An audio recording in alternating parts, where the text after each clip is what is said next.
This is the Creative Soulpreneur Podcast. I'm your host, Nick Demas. Let's go. Okay, my friends, welcome back to the Creative Soulpreneur Podcast. I have with me a fairly new friend, actually. We're new friends and fast friends. And this is somebody who I share so much in common with. We have similar and yet completely different audiences and businesses, but there's a big connection. There's like this big tissue connection. There's a connection, energetic. Let's go there. Energetic connection between us. Jessica, welcome to the show.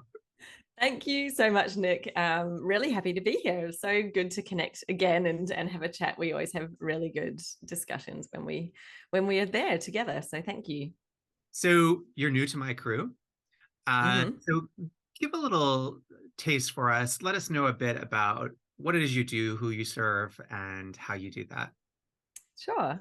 So as you may have picked up already with my accent, I live in Australia, that big country down under, but I work globally. I actually have a lot of US clients, and what I do, I guess I call myself a bit the niche specialist. I really help service-based entrepreneurs who they're either into coaching or providing creative professional services online. I help them absolutely nail their niche and then to build the rest of that business strategy that's below the surface for them. So their service offering, their brand and messaging, and the marketing sales system that obviously brings in those clients. And for me, it's not just about bringing in the clients and making money. It's actually about creating the business that works for them in their life. I am 100% all about less work, more life. I'm like, why are we in business? We're not in business just to work all day. Like, we live in a beautiful place. Who knows what's going to happen tomorrow? Let's enjoy life today. So that's a big part of what I'm about, is let's make it easier, bring in the right clients that pay you properly, that mean that you don't have to work 50 hours a week. You can work 20 or 10 if you want. And just be more fulfilled because you love them, and, all about the online business with the tech as well. So that's not really a nutshell. That was it in a really long, message. I love it. I love it. And I will have to say this, that is so not American of you. You're like, I just want to work less in this beautiful environment. We're like, work. I love that. I love that perspective. And it is true. We do live that work life here, but majority of us want to work less. Want to work more efficiently and effectively. Yeah. You touched on something that I want to go to right away, which was talking about niche. Why is defining your niche so important for a creative? Because before you even answer that, I'm going to speak for the audience who's like, but I like all the things I do. I'm passionate about this and I'm passionate about that, and I'm good at this and I love that, and I want to do it all. Yeah. I totally get it. So I guess the reason why I'm so passionate about this and why I really zeroed in on it is because I've spent my professional career working in marketing in the creative space. I've done it all: marketing, comms, events, all of the things, the online, the offline. And working with those companies, I really noticed what was the difference in the ones that saw astronomical growth and the ones that were like, doing okay, plodding along, we did good stuff, but you weren't seeing like huge changes and leaps in growth. And I noticed that, especially the last company I worked for, because I came in at the beginning, I started the marketing department. We were very, very specifically niched on exactly who that ideal customer was, what we were about, what we weren't about, ignoring huge parts of the market. We're like, we don't care. We don't want them. We want these people. And this is why, because they're the ones that are going to be more profitable for us. They're the best fit. They already want what we've got. And our sales team would say to us, wow, this is incredible. I literally pick up the phone to someone I've never spoken to before. They already know who we are and they already want to buy from us before we're even talking. So it's literally just having the conversation of, okay, how does this work? How do we sign up? Where do we do it? Sign on the dotted line, away they go. So the sales team were really happy. And it wasn't actually that hard to do. So that company, when I started, obviously pure startup, it got listed within the first year, and then it was $1 billion company within 5 years, and one of the top 100 in Australia. So it's Wow. like, this does actually work. And then, testing it in my own businesses. And now with my clients, again and again and again, I'm like, if you nail this first, I call it the first key. Like I've got a kind of a five keys framework that I tend to use for the business. Everybody has these five things. It's just like, how well defined is it? Like you all have a niche, whether or not you think you do, you have one. Just it may not be as well defined. It might not be as specific as you need to be able to stand out. Because while you're not specific and defined, you're kind of like this hazy, fuzzy, fuzzy thing that's like, we're looking through the fog. So you're there in the market, but it's hard to really see you. It's hard for someone to connect with you because they don't quite get it. And they're like, well, what is it that they really do? There's this whole list of things, or I'm not really sure if they're talking to me because you're probably trying to talk to lots of people. So there's so much that goes into it when you're trying to incorporate a lot of your skills. That means it's hard for people to really see your true value. And when you can kind of you put your stake in the ground. I like to think of it like that. Like you define it, you say, this is it. This is the thing that I'm best at. Doesn't mean it's all you do. This is what I'm saying and what I'm projecting out to the world, that this is my thing. This is, my zone of genius and what I can really do for you.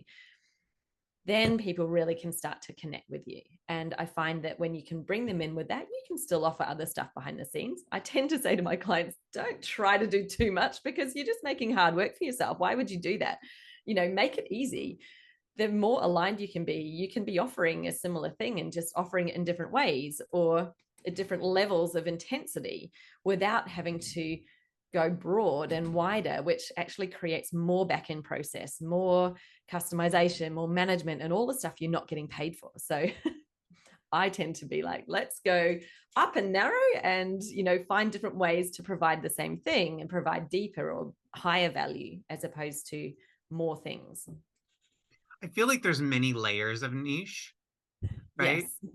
There is the what you first started talking about with the company was that they were very, very specific on who they were serving. Mm. And Mm-hmm. that is a layer of niche in itself, right? Beyond what you do or offer, knowing exactly who you serve is in Yes. itself the start of a niche, right? Like, Yeah. Mm-hmm. Yeah. Your niche is not just the market. It's not just what you do. I kind of think of it as a three-part, three things that we combine together, like a Venn diagram, and then you want to get that bit in the middle, right? So what it is that you're doing is one part of it. Who it is that you're doing that for, that's another part. And then the third one is really, what is your special way of doing that? Because even when you've got those first two, there can still be generalization in there. But when you're applying like what it is about it that you do it, what's your way of doing it? What's that different approach that you might have? That really helps you to stand apart. But when you can combine those, it means that you're really speaking to exactly the right person. So you're not just saying, hey, I write copy and I'm really good at writing copy for web pages or sales pages, if you're going to go really specific. That's fine, but who are you writing these pages for? Because there's a difference in what they're looking for, what they're going to be interested in about you, and how you're speaking to them about it. So it's really important to incorporate in the who, that company, like the company, the business, the person, whatever it is, if it's B2B or B2C. and so if you're a creative business person Mm-hmm. and you're, say, struggling to figure out what that niche is, like Mm-hmm. I do all these things and I'm trying to make it all come together and I'm not sure how to do that. And would you say that, well, what would you say is the biggest mistake that you most often see? Good one. There are a few. I think one of the biggest mistakes is I see almost like a service list. Like I'm going to list all the things that I could possibly offer and have a Yeah. price list for it. And then like almost send it out to the clients and say, you pick and choose what you want from me. Well, that's treating yourself like an employee. That's basically saying, here are all my skills and you can hire me to do any of them. That's fine. It's not like you can't make money doing that. You absolutely can, but you're not going to be seen as the specialist, which means that you're not able to then really lead the way with your pricing and what you're getting paid for it, because they're going to compare, okay, well, I could get that from you for this much, then I can go to someone else and get that for this much. They're really going to be price comparisons in it.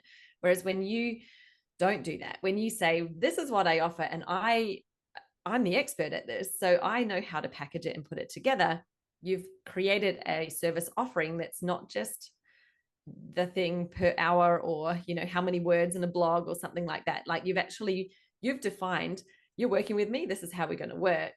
Then you're leading the way, and your pricing becomes something that's very hard to compare with other people, because you've put together your way of doing this offering.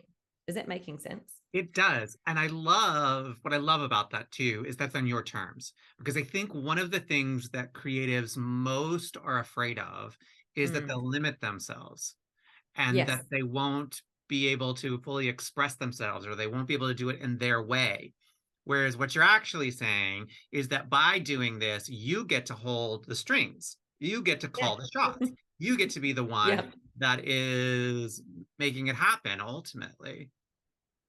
Yeah, exactly. And this is a great thing when you start looking at it that way. You might say, well, are there any things on your service list right now that you're not really in love with, that are low priced and a bit of a drag to do? They're not making you a lot of money. Maybe you're doing them because clients have asked you to do them before, so then you've added them to the list. Maybe you're doing them because you've done them for so long and you think, oh, well, for example, people who've designed websites think, I need to provide hosting. I'm like, why do you need to? You don't need to. You just can tell your clients, hey, these are the hosting providers I recommend.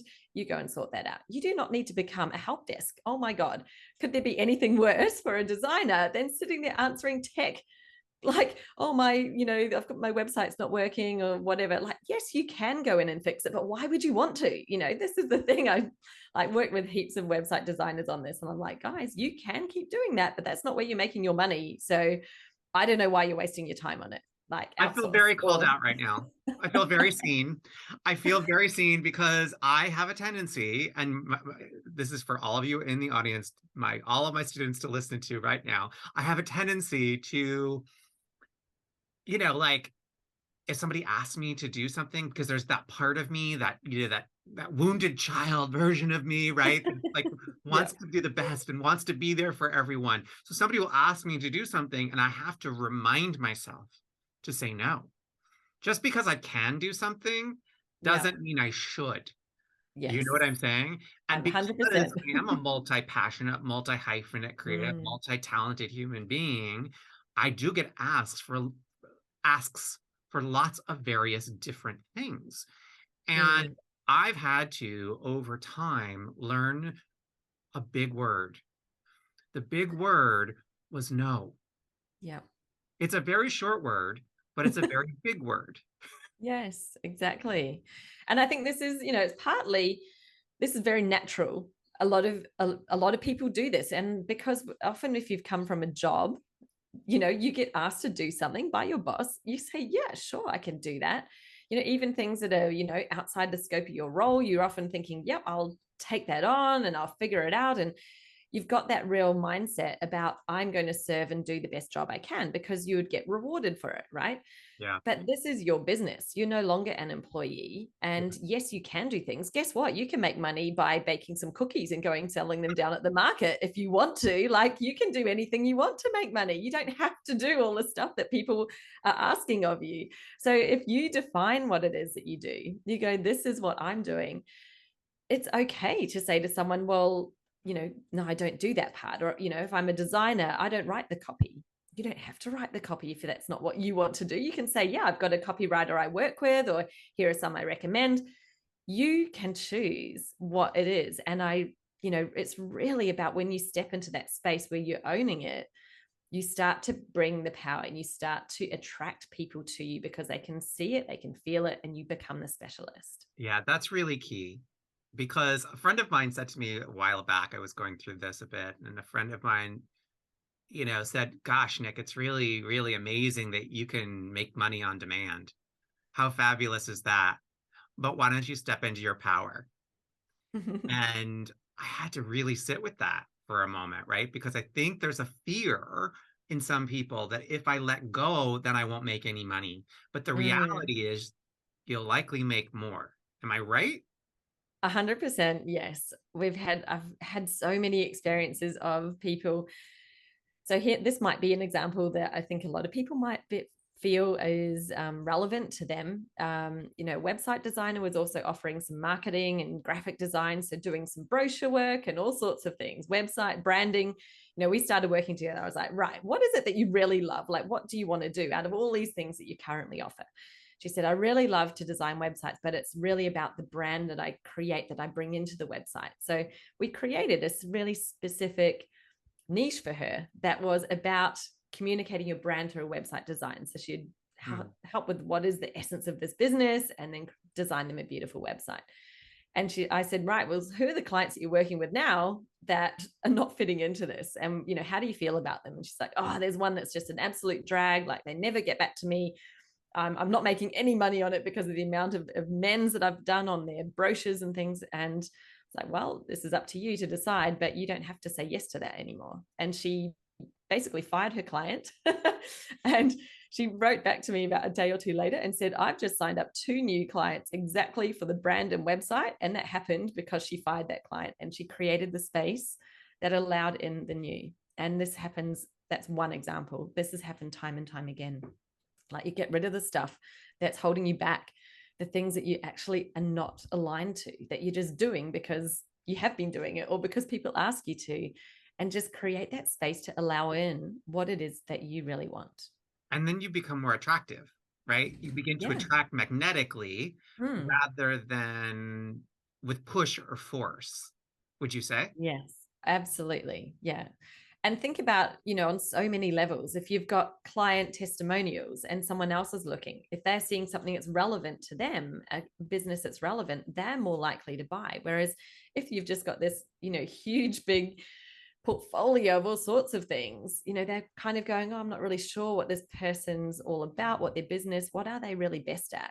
And I used to love asking that question when I was back in my corporate days. I'd have agencies come in to me, pitching for work, and they'd try to start with this huge presentation of, this is our process and these are all the things that we do. And I'd kind of stop them usually a few minutes in and say, guys, okay, let's just get cut right to the chase. What is it that you would win an award for? That's all I want to know. I don't want to know about all the other stuff that you do. I just want to know what you would win an award for. What is your thing?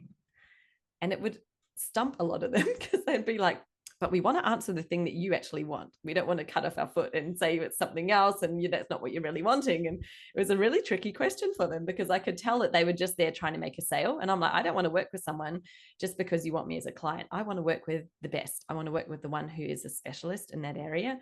And so we wouldn't start a relationship unless they could specify it for me. And I'd be like, okay, well, that is something I need. Let's continue talking now. I like that question. That's a really great question. What would you win an award for? What could you win an award for? Right? Like what is it that people would say, that's them. That's what they're known for. That's what they're about. Yeah. And because you're so multi-hyphenate, passionate creatives, you're gonna love that. You're gonna love what you do and get rid of the rest. Ultimately, is what we're talking about, right? Yeah. It's letting go of the things that aren't really serving you anymore. They may be things from your past, because I found this too, that I was still holding on to. Like, I was holding on to it because at some point in my life, it was the thing. You know what I mean? And I had to I had to get it out of my claw, out of my hand, and say, oh, it's not actually for you to do this anymore. This is for somebody else to take up the mantle. And there's been some examples. I've got 2 stories that are coming to mind of clients who have initially battled with the niching. They came to me because they knew they were struggling. They'd been struggling for years to define it. One of them, she knew deep down what she really wanted to do, but she had no confidence. And so she initially was gravitating towards the thing that she'd been working on most in her professional life. So she had the most skills in, but it wasn't her soul. Her heart was not in it. Like, she could talk on it. She was like, I've got lots to give. But when she thought about it, and it actually took her a few months, she initially thought, this is the direction I want to go because I figured out what I'm best at, that thing that I'd win an award for.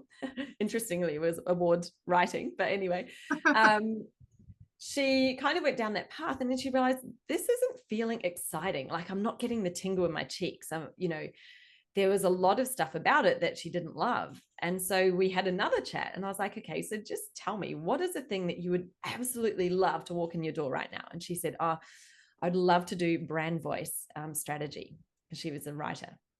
And I said, so if just forget about whether you think someone would buy it or not. If you knew that that was going to be 100% successful for you, how do you feel about it? Try that on for a minute.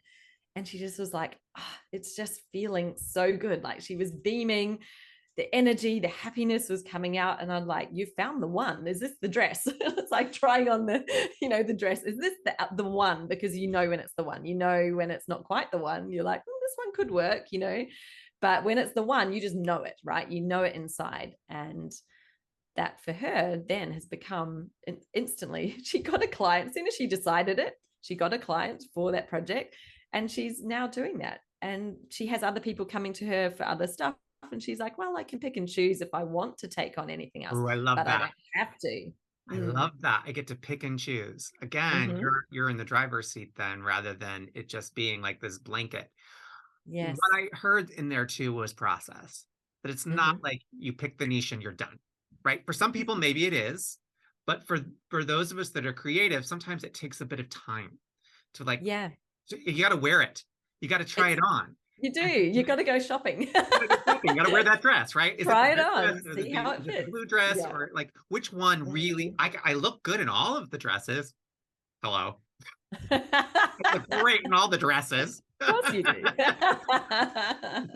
You could do You, any of them. You you, could, Jessica, would look great right? in all the dresses. I'm not sure I can pull off a dress. Even in these modern times, I don't see myself in a dress. But I could.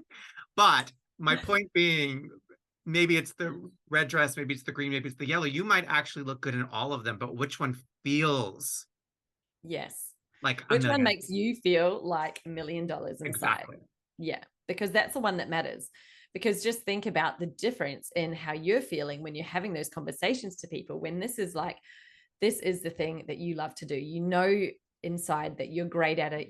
That you can change their world, life, business, whatever it is that you're helping them with. How powerful it is. Then that's what's coming through. It's just such a change. And like you say, you're leading, like you're taking the lead. You're not waiting for someone else to tell you what they want and you serving, which is just a job. It's a very different place. And it's why I think it's so important, because once you've nailed that, then when you're looking at your service offerings, you're actually designing your service offering in this space and as a specialist. And again, it's not about how do I price it so anyone who wants this would be able to say yes or be able to afford it. It's like, no, you choose your level based on who you want to work with. Do you want to work with people who have abundant money? They don't mind, the price isn't an issue for them. Or do you want to have something, sometimes it might be a more volume based, but usually services, if you're doing the work, this is a premium offering because it's your time. You can't multiply you. So you need to be thinking, it's not about making it affordable for everybody. This is about me pitching my service at the level that's going to attract in the type of client I want to work with and who's the right fit for me. And usually that's not the bottom basement price. Otherwise, you're treating yourself a bit like Walmart. I know that's what you guys shop with over there. We have Kmart here. Same thing. What? What's it called? Kmart. Oh, Kmart. Yes. Yeah. Yeah. And you can do that, but look at how those businesses work as volume. So the only way price ever works is where it's like high volume, and that's not going to take your time to produce some more volume, which 9 times out of 10 or 99 times out of 100, that is not a service-based business. That is a product. So, we got to stop treating services like products. They're actually not. Oh, say that again. Say that again.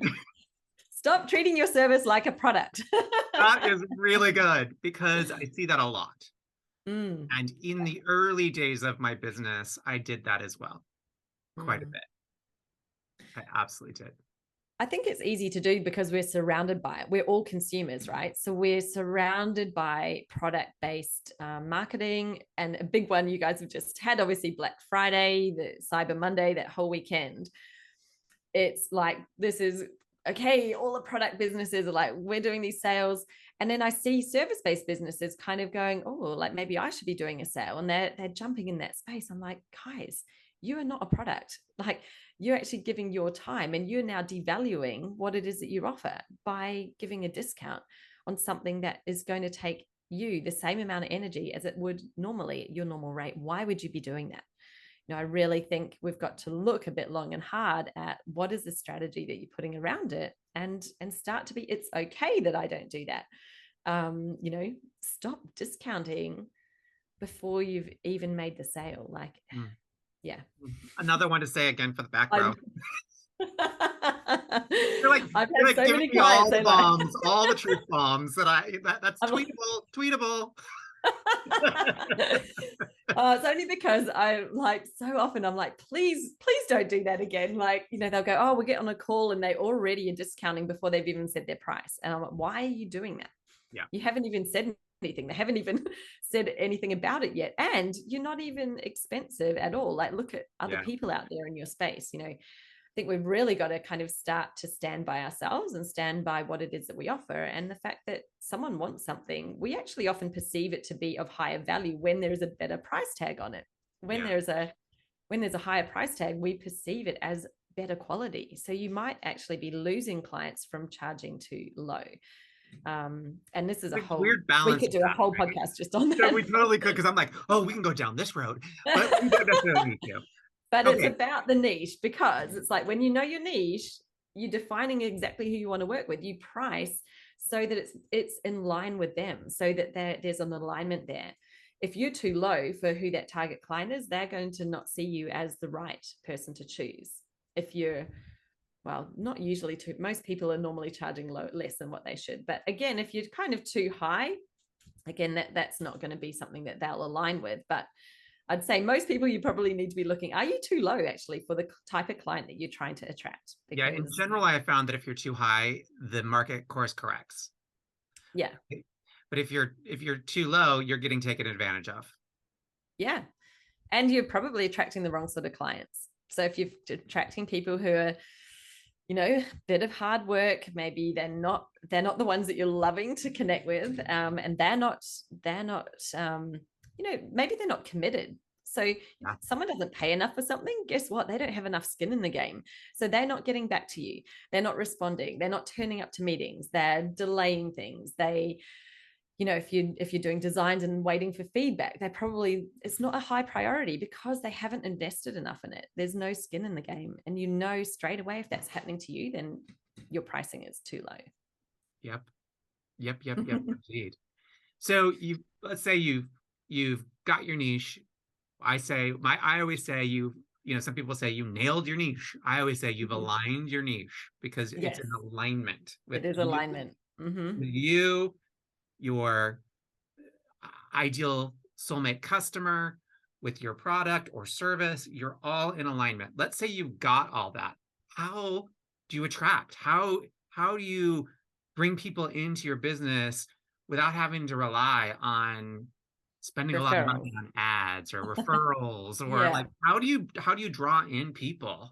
What advice do you have on that? I love this question, because this is exactly why I talk so much about the niche, because it is the first key to being able to attract people. When you're kind of a bit unclear, that's when you're just taking referrals from people who already know you, or have already experienced, working with you, or maybe people in the network. And often they don't really know exactly who they should send to you either. So referrals can be a real, I like to think of them as, if you get it right, they're the icing on the cake, because it's something that you don't have to do anything for. But if that's all that you're getting, you're probably not working with your ideal client much. You're probably customizing a lot, because you're getting all sorts of random referrals coming in from other people. So anyway, you asked the question about how do you actually attract? Well, firstly, that niche, and actually then being able to communicate it out. So when you talked about alignment, I was like, oh, you're just speaking my language. It's exactly what I talk about. it's not about having all these different things. So when I said before, I had 5 parts of your core marketing strategy: your niche, your pricing, like your service offering, your brand and messaging, your marketing system, your sales system. You probably have them all in the business, but if they're not aligned, that's why it's not working. So it's the alignment that's actually really key. And like you said, the actual alignment to you as well, because you want to have the niche that works for you. You want to have the service offering that brings in the money, that's making you what you want in the hours you want to work. The branding, the messaging needs to align with that customer. It needs to be able to communicate clearly what it is that you do for them. So there's like that alignment there. And with your marketing and sales, of course, this is a journey. So if you've got anything that's like a step missing in that journey, you've got a broken journey, it stops the flow. So what I see some people doing is they're either doing everything at the top of the funnel, like they're kind of getting out there and building an audience, but then there's no way to bring them through. Or they're doing everything at the bottom and thinking, why is no one finding me? It's like, because you're not doing anything to let new people find you. And there's a real break in that flow. It doesn't have to be complicated. Like you could have a flow that's like 3 steps. It doesn't matter. You can get really complicated with it. But I think let's make life easy. Let's make business easy. Don't worry about all those funnel maps with all of the different pieces in it. You don't need all of that. Like, just simplify it down and think, am I doing something so new people can find me and discover me? Am I doing something to bring them in to my audience so they are taking a step to follow me or subscribe or something, that they're now connected? And then how can I now get them onto my email list or a lead, really taking that next step? So you define what the steps are for your business, but make sure that they're connected and you're doing something that connects each one. So part of that answer to the question is, a lot of it actually comes. I have clients who work on the niche and the service offering, the messaging. They're just doing whatever they're already doing. They haven't focused much on their marketing and sales, but they're starting to get clients and they're going to me, I need to do some more activity. I'm like, you're busy because you've got the clients coming to you. And it's just simply because you got clear and defined about what it is that you do. So you're already filling your books because you don't need a lot. When you offer a service, you don't usually need many, like a handful of clients at most, right? It's not like you need high volume. You don't need to be running like ads to high volume if you only need a couple of clients. You just think, what's the best, easiest, fastest way for me to get those 1 or 2 that I really want? The aligned, ideal soulmate client. Exactly. Yeah. And so sometimes I think where people are struggling is that they're again following methods that weren't designed for that style of business. They're designed for a volume-based, maybe product-based business where they need the volume because they're selling a low-cost item where they're not making much. So they need to sell lots of them to make the profit.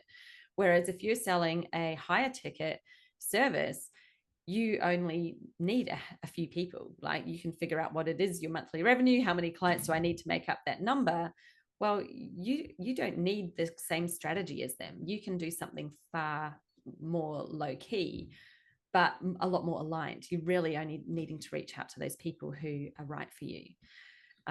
There's a lot of different ways we can do it. And I think, again, I could probably talk for hours and hours talking about the marketing strategy and all the different activities you can do. And I think that I just want to leave you with another thing is there is no one right way. There's no one right way to have an audience, to build it, to do it. It's like, what do you actually like doing? Do you like talking? Do you like writing? Do you like, chatting with people? Like find the thing that you like, because that's what's going to work for you best. You can always learn something else, but it's like, stop chasing some method, some magic potion out there that's like someone else is like, this is what I do. And it's, and then expect that it'll work the same for you. Because if it's not the thing that really aligns with you, it's not going to work for you. And their business is not your business. So I started laughing only because I was about to say the exact same thing. So these last 2, we've been completely in true alignment here because we're finishing each other's sentences. You actually took what I said and you expanded on it in such a beautiful way. And I know for a certain that there are people in my audience who need your services desperately. I'm calling you out. How can well, we reach you yeah. to do that? Awesome. Well, if they would like to just come and even do a free training, I have a bit of a deep dive on these 5 things, a bit more explanation, obviously, than what we've been able to go into today on really what they are and how that works, what that alignment looks like. So it's called 5 Keys to Clients on Tap. You can join it now. It's on my website at jessicaosborn.com. If you go /TMF for the magnetic formula, then you'll get to straight to the page where you can sign up, but you'll find it. We'll make I'll sure to give you put the that in link. the show notes so that they can Yeah. click right on. Yeah, exactly. And where do I hang out? Well, I'm on Instagram probably most of the time. Um, I started dabbling in things like TikTok, but I'm definitely not as good as you are at the moment, Nick. You're all over it, and I'm like, I'm in there, I'm out, and there's a lot happening. But I'm actually just today. I'm in my house, as you can see behind me, but I'm normally, well, no, I'm not going to say normally. Today is the first day of about 250 days that we're caravanning around Australia, taking my business on the road. So I'm really doing the less work, more life. The business lifestyle balance is going to be 100% in balance for me for the next 8 months or so. And yeah, it's really exciting. So I'm going to be sharing a bit of that on my Instagram and my stories, and probably a little bit on TikTok as well. So I can't wait to see that.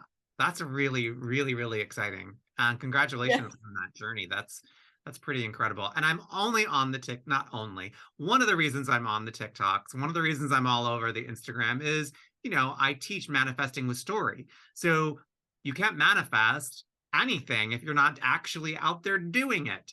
yeah, And story is a big part of my niche, right? And yes, so absolutely. consequently, sharing the stories Mm. is really, really important to my brand. And that's part of the reason I'm there so much. So, it's not just that I have hours and hours of time to No, spend. I think that I'm not connected to that many people on TikTok. So when I go on it, I see lots of you. But I like it. There's lots.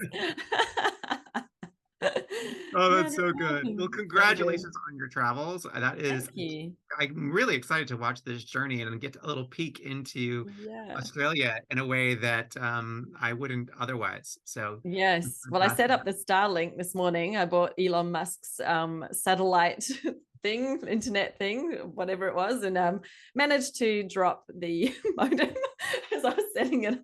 Oh, like literally the first moment, half an hour that I've had it, I've already dropped the modem. But anyway, my husband won't let me forget about that, I don't think. So I'm going to have to come up with some good comeback about it.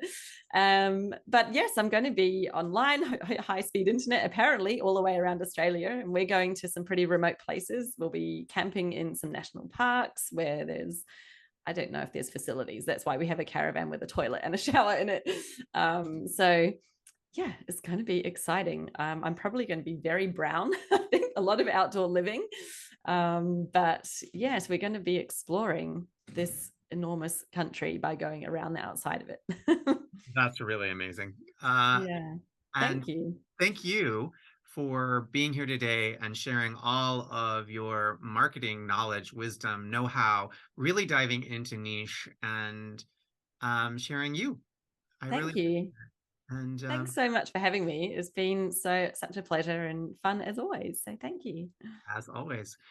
So be sure to go follow her on Instagram. Go follow Jessica on Instagram so you can follow not only these travels, but all of she goes into deeper dive on all of this on her Instagram, as well as the link that we'll put in the show notes for you to click on. And make sure to DM me and Jessica your favorite moment from today, or an aha, a takeaway, something that's been that will be really useful to you in your business. Mm. We appreciate you. Thank you so very much for spending your time with me, and I'll see you on the next episode.